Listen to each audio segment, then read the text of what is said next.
Hi, Anti-Society! Welcome back to the Antisocial Planet. Today we are checking out Mushi-Shi episode 24? Yes? Yes. The journey to the field of fire, which seems like probably not a great time. We had snow in the last episode, so I don't know. I don't know where we're going with this, but it makes me a little bit nervous. In 3, 2, 1, go. Ooh, we're not starting with the opener. That makes me even more nervous.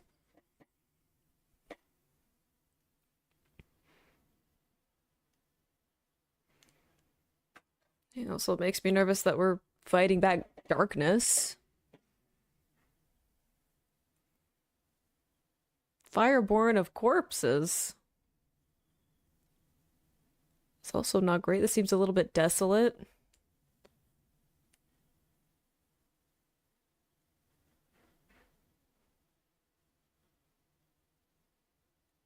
The, like, blue fire's a little bit ominous, too.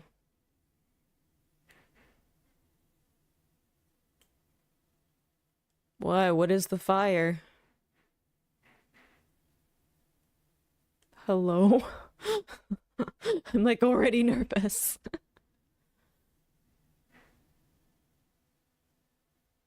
And now we're coughing feathers? Or perhaps part of the plants?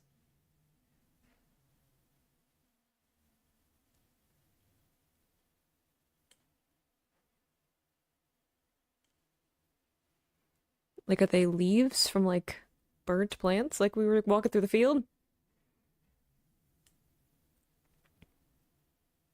That man? Are we talking like a mushi? Sorry. Like Ginko? If it's Ginko, then yes. If it's another mushi, I don't know. Or Mushi-Shi.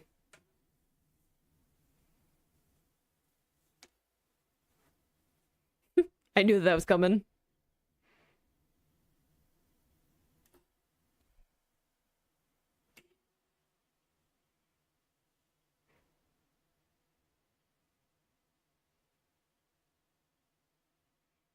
Yeah, is that what she was coughing up? The, like, leaves from those plants?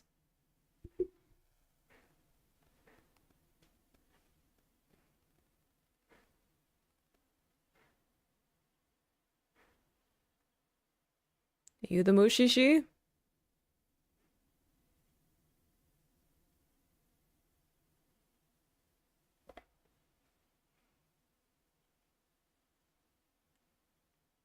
Super normal. He's fine. He's got gloves on.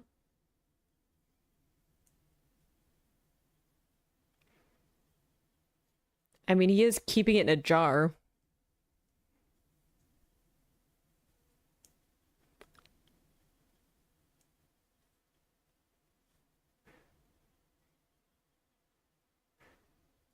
So we know what's going on? That's usually not how we come into stories. We usually don't know what's going on.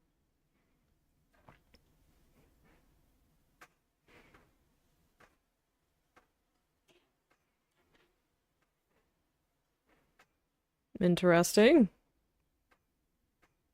We've had him reading transcripts before.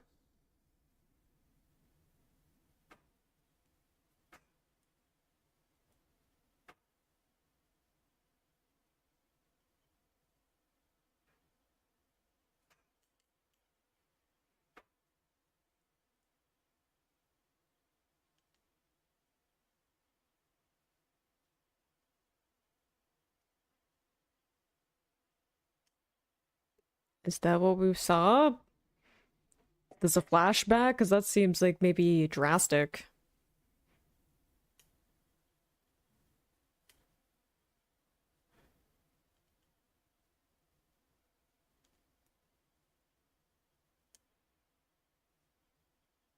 The kids being really worried is sweet.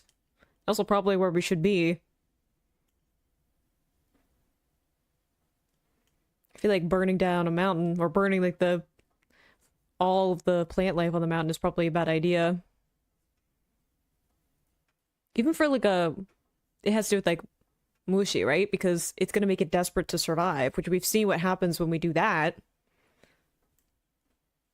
Right? We had them like burn the changelings burn down the house.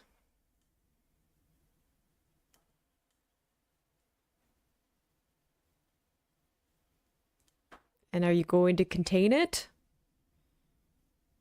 Wildfires are not for not great to deal with.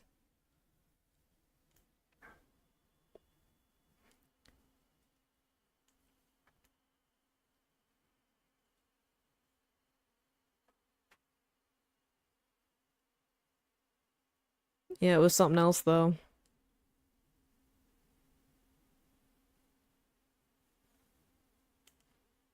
Interesting to also have it be translated as weed, because weed is like an invasive species. It's like an undesired plant that isn't necessarily like bad in of itself.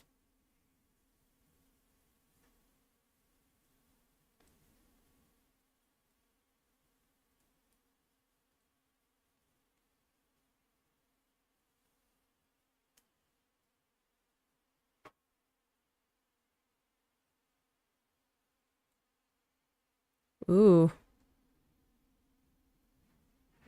So it's like very much an invasive species. Interesting that the blue tones again. We had the fire. That was blue.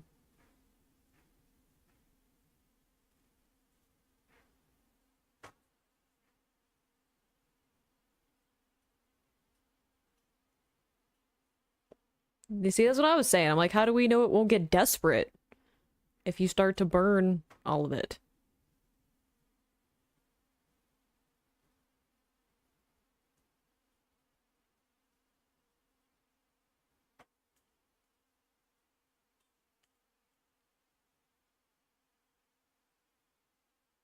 It does seem like a crazy decision to make.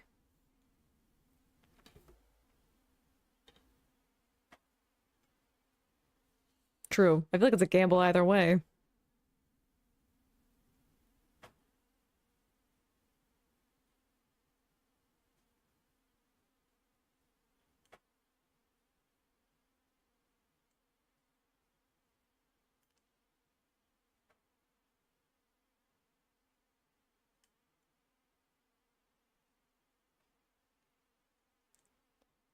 I mean, he wouldn't really know. Ginko doesn't have a lot of experience with protecting people in a hometown.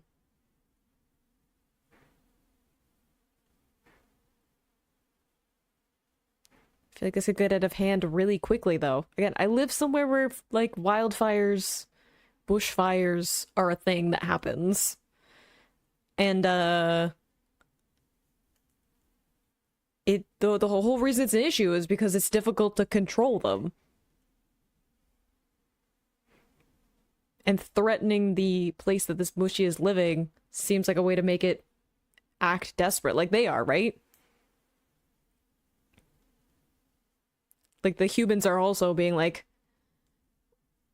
we can't survive without our crops, so they're making a desperate decision.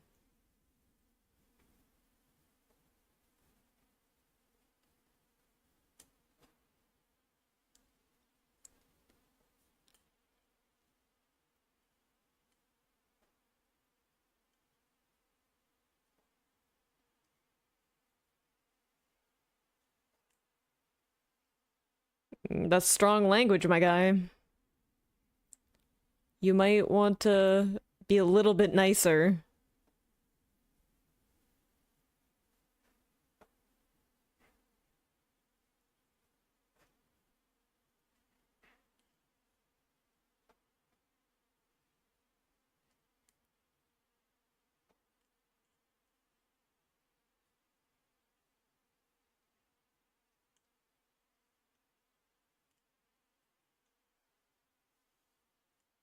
Yeah.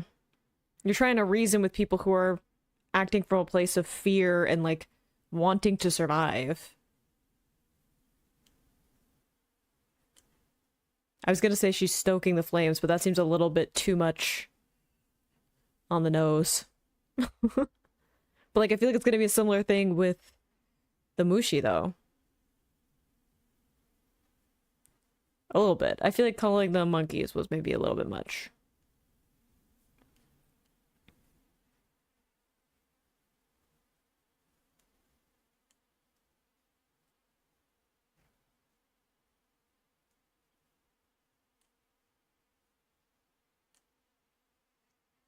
Yeah, you need someone who's an isn't an outsider, right? Someone who has like authority within this village to be the voice of reason.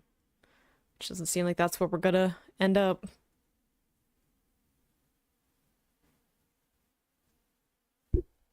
Dang, you just busted your way out of that shed.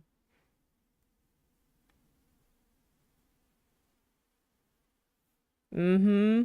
No, good point. It was inside of a volcanic rock. How do we know fire and heat is going to have a negative effect on it? Right? I'm assuming it should be able to survive intense heat if it's in a volcanic rock. Maybe it's just hibernating. Oh dear. It seems very apocalyptic.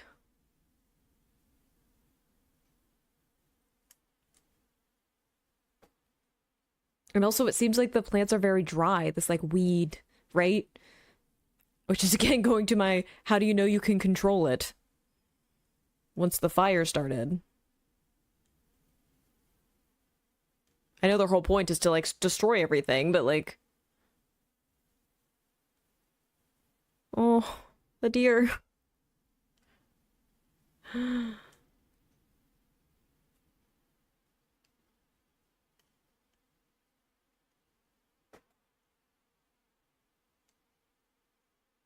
I think it's interesting that her hair has gotten more, like, messier as the story progresses.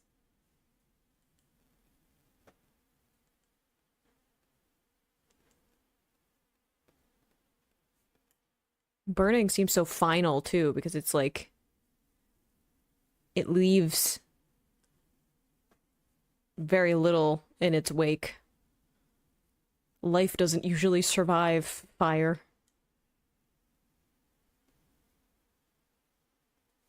These the blue flames that we saw before.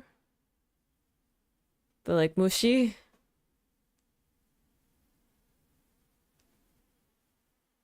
The like crackling, popping noise is also freaking me out. So if he recognizes them, I'm assuming the other Mushi-Shi does as well.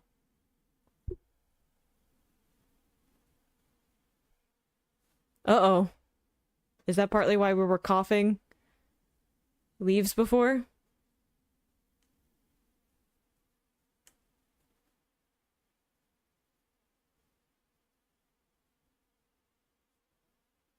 Okay, good that she's saying. I'm like, I don't know if they'll believe him as an outsider.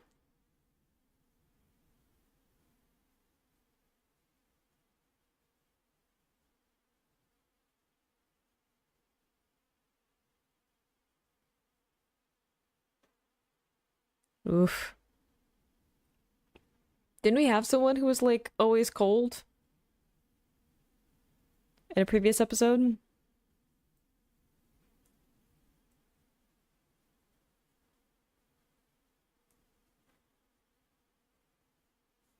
Yeah, like that.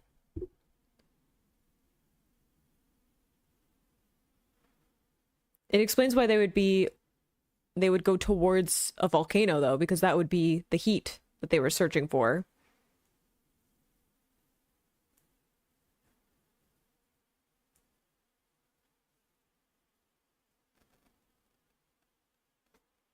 I don't know if we can guarantee that.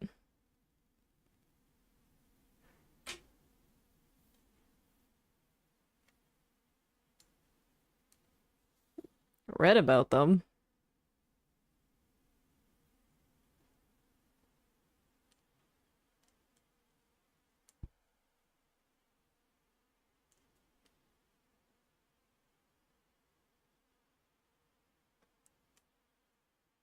Only one that could deal with them, and she like swallowed one.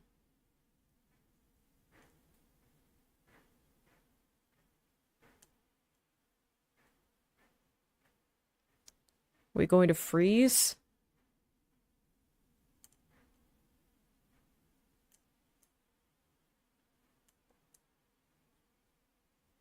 I was gonna say, it looks like it might be a bit cold and rainy. Don't light a fire.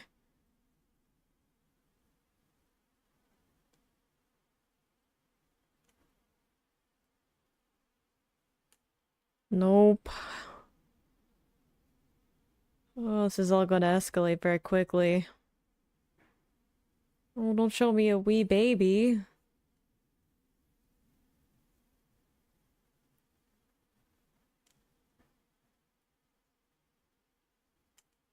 But, like, you can't ask people to not light fires when it's cold.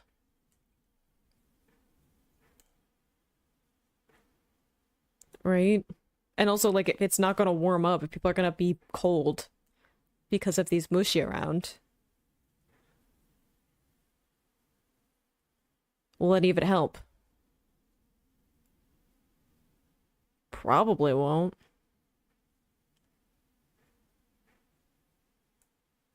I don't know, you're coughing up leaves.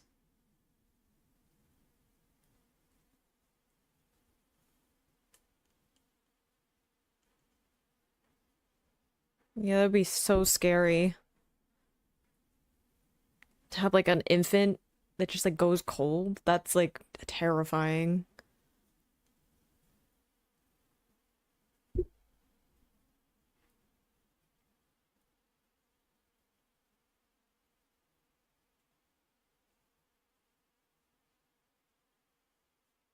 And as it becomes winter, it's gonna be, like, the mushi are gonna be, like, more...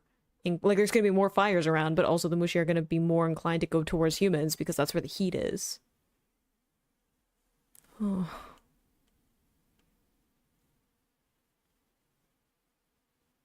Oh, yeah. If it's, like, the flame we're using to cook is mushi, then, like, what do you do? But, like, you also have to cook food.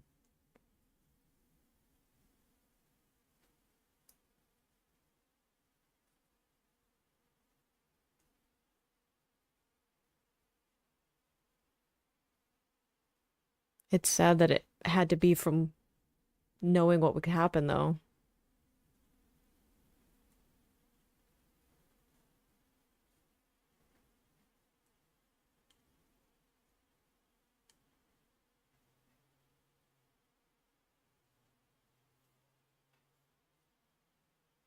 Okay.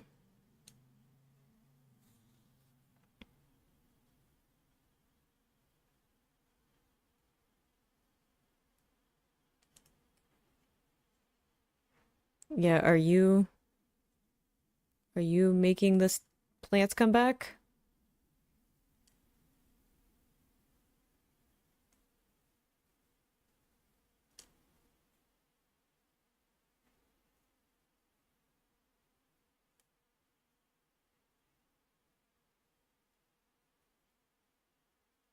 Yeah. That would be a lot to deal with. Just be like cold all the time.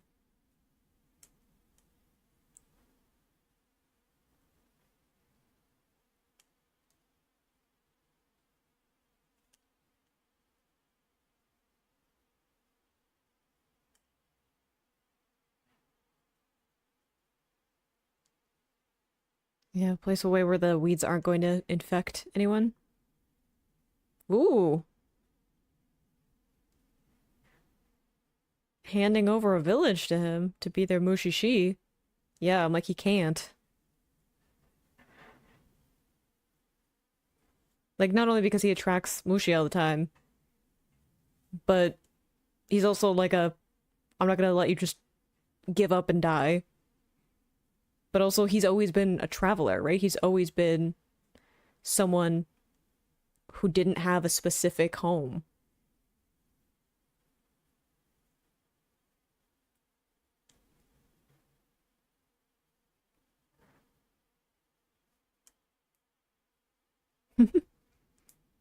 He mostly just tries things and sees what happens.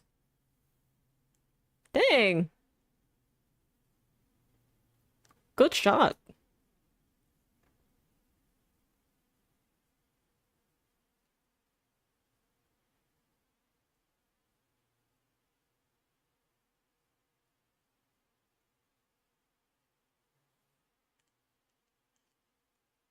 Yeah, it's a interesting part of the ecosystem.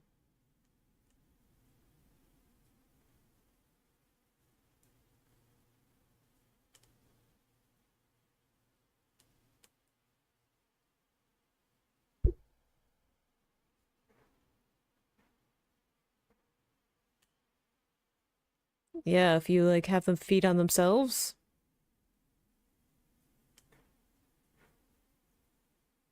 I mean, it's a gamble, but like she's already infected.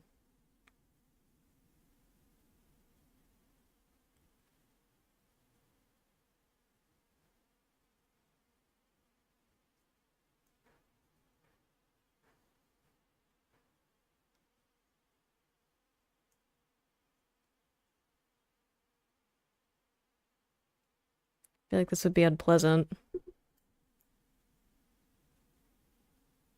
Yeah.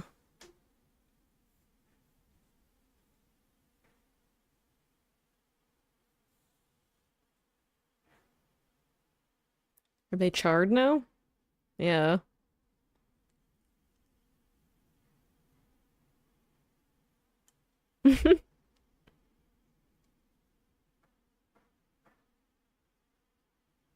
Yeah.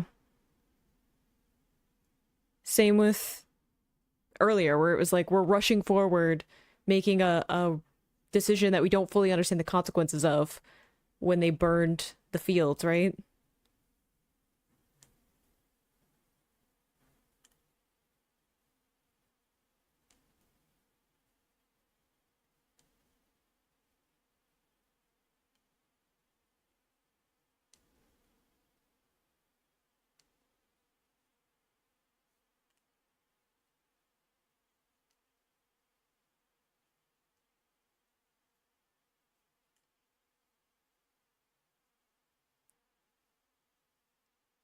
Just figure out how to live with them around.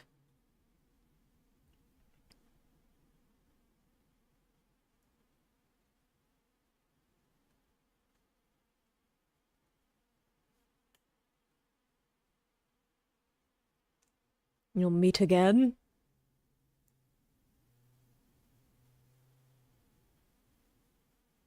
Interesting. I think it's really interesting to have another Mushi-Shi. Every time we meet another one, I'm like, I like getting to see what it's like. And at least with this one, she seemed to be coming from a place of like actually wanting to help people. It was just also being attached to those people, right? This is her village. These are the people that she lives with. There's a lot of responsibility there and like personal connection to those people in a way that like, yeah, Ginko is wanting to help people, protect people, but it's always with that distance of the perspective of an outsider, right? Which is what he brought to this, as opposed to the like fear that you have when you feel like you're going to lose something. And having a group of people who are scared to lose something like crops, right? I grew up around farms and stuff. I understand what it's like to rely on something like fields and crops for like your livelihood and your survival, and wondering how much that's going to be affected by this unknown thing, right? Even this like Mushi-Shi that you're like, oh, obviously she has the answers. And even she's, I don't fully know, but I didn't notice what was going on right away. My pride's hurt a little bit. Here's a solution, right? How do we deal with like weeds and other invasive species? We try to like get rid of them, usually burn them out and make sure that there's nothing left of them, right? And that means that like they're destroying their livelihood anyway, right? The fields are getting destroyed anyway with the hopes that like you might be able to rebuild at some point, but also you're destroying something you don't even understand how it works, right? From this place of like fear and wanting to survive. And I think that's a really interesting thing to see from the perspective of a human, when there's been lots of conversation about that in regards to Mushi throughout the series, right? Of like Mushi are just trying to survive. They're just reacting to what's going on in their environment and trying to go from like instinct of like, how do we continue to survive? Even this Mushi wasn't doing anything like malicious. There there's kind of that feeling of it like lurking in the surrounding like mountains and everything, but it's not actually trying to hurt the people that live there. It's just trying to survive. It's just going on its instincts, and the humans behaving in a very similar way here, which I think is interesting, especially given some of the conversation back and forth with Ginko and this other Mushi-Shi of saying, hey, that's like a very shallow understanding of what's going on, right? Like you're simplifying this down into like humans' basic instincts, and yeah, that's part of this conversation, but also we have access to more stuff now, right? Like we're not behaving like we did at like the beginning of humans, and we have towns and technologies and like all of that. Yes, it's a village. We haven't seen any like advanced technology like you would see in like modern cities, right? But still a lot more access to like information and understanding and tools than earlier humans. So don't compare those kind of base instinctual things of humans when we also have like extra layers of logic that we could be using right now and resources. So I think that's also really interesting to bring into this whole conversation, and even this idea of Ginko taking over for another Mushi-Shi and him being like, I have to decline, not just because he's always at the mind of we save people. He's a bit of a trauma response to people giving up and not fighting for their survival anymore, but also he attracts Mushi to him in a way that like other Mushi-Shi don't, so he can't stay in one place. And he's always been a traveler, like I was saying. I don't think he knows how to be in one place. I think there's a part of him that kind of wants to belong in a single place and to figure out how he works in all of that. But even before he became Ginko, he didn't belong somewhere. He was always traveling with his mom, so it's not like he has ever known what it's like to exist to a single place. So I don't know if he could do it, even if it was like logistically a possibility. I think he would always want to be traveling around and discovering things, seeing what's going on. So it's really interesting. I was also thinking, as we get closer to the end of the season, having another Mushi-Shi show up and again have that idea of Ginko existing in one place and getting to settle down be like this reoccurring thing that he has to continue to be like declining, and being reminded of why he doesn't stay in one place and all of that. So I think it's interesting to bring that in near the end of the season, regardless of whether or not it's going to be something we dive into more with the last couple of episodes. But I hope you enjoyed watching that along with me. You can click this playlist to go and see my previous reactions, or you can subscribe so you miss next time I post a Mushi-Shi reaction, and I will see you in the next video. Bye.